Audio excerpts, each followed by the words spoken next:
Hello everyone, welcome back to our YouTube channel. As from the title, you guys already know that in this video we are going to discuss nouns and its various types. So first discuss what a noun is. Basically, a noun is a word that names a person, place, thing or idea. Imagine like you are pointing to something and you say that's a chair or that's a cat. So chair and cat, which is basically a thing or one is an animal, these things are nouns. Simple, right? But not all nouns are created equal. They come in different types and each type has its own job to do in our sentences. Let's explore these types in more detail. The first type of noun that we are going to discuss in this video is common nouns. So common nouns are basically general things, persons or places. They don't get special treatment because they are general name for things. For example, dog, city, teacher or book. These words could refer to any dog, any city, any teacher or any book. You're not specifying which book or which dog or which teacher are you talking about.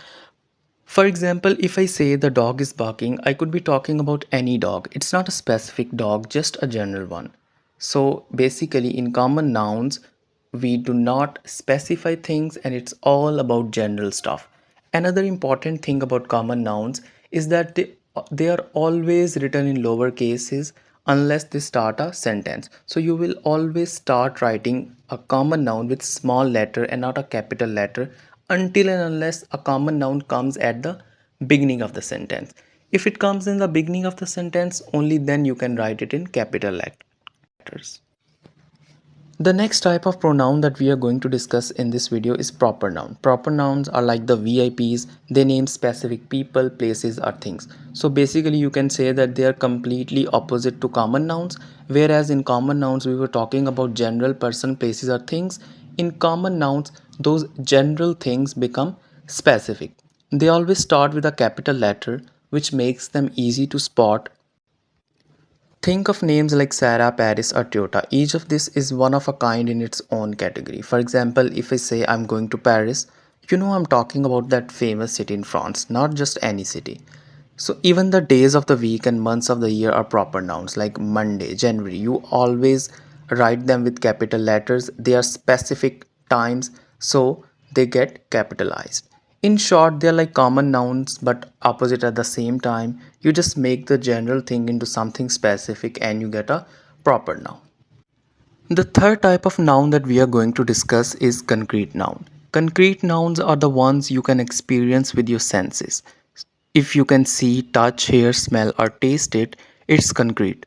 These nouns are all around us, making up the physical world. For example, words like flowers, thunder, sand, or coffee, these are all concrete nouns. You can see a flower, hear thunder, feel sand, and taste coffee. Let's say the flower is blooming. Here, flower is a concrete noun because it's something you can see and touch. Or the music is loud, where music is concrete because you can hear it.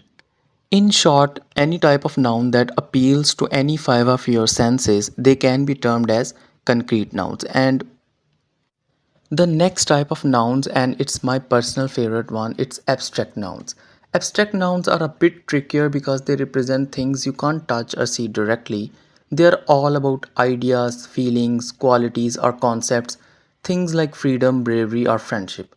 For example, if I say, she showed a lot of bravery. Now, bravery is an abstract noun. You know it exists in this world, but you cannot physically see bravery. You can't touch or see bravery, but you know it's there when someone does something courageous. Words like justice, wisdom, honesty, and love, these are all abstract nouns. On a day-to-day basis, we say honesty is the best policy.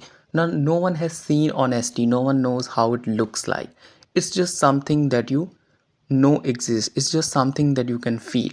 So, all these things that you cannot touch or see directly, they are all about ideas and feelings. All these kinds of noun come under the umbrella of abstract nouns. The next type of noun that we are going to discuss is collective noun.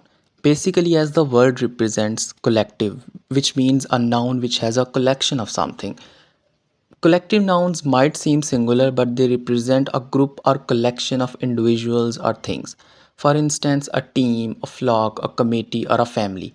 Even though the noun is singular in forms, It refers to more than one member. For example, when we say family, a family doesn't have just one person. A family means a group of individual. Similarly, when we say one team, even if we are saying one team, one person doesn't make a team. So a team has more than one members in it. So anything which represents a collection of something is termed as collective nouns. For example, if I say the flock of birds flew away. Now, flock is a collective noun because it refers to a group of birds. A jury decided the verdict. In this example, jury is a collective noun because it's a group of people making a decision. Similarly, when we say the word class, now a single student doesn't make a class. When we say class, it means a bunch of students who are sitting in a class. They are what makes a class. So when you say these singular words, what actually happens is that in those singular terminology, it includes more than one people. The sixth type of noun that we are going to discuss are countable nouns. Basically, countable nouns are pretty much straightforward. I think the name says it all. They are things that you can count. They have both singular and plural forms. For example, apple, car, idea, or dog. You can have one dog, two dogs, three dogs, and so on. I have two apples. Now, apples is a countable noun because apple is something that you can easily count. Now, think about books. You can say one book or two book. So these are all nouns that you can count. So anything that you can count is termed as countable nouns. Now the next type of noun is uncountable noun. It is completely opposite to countable nouns. Basically, countable nouns are things that generally don't count individually. They often refer to substance, concepts, or masses. For example, words like water, sugar, music, or information. They are all uncountable. Like if someone says, I need some water, here water is uncountable because we don't count water by individual units, we just measure it. Now consider rice, like or knowledge or furniture. These are all uncountable nouns. Another important thing is uncountable nouns often don't have a plural form and they are always treated as singular. For example, we add the word like some, usually, or a lot of.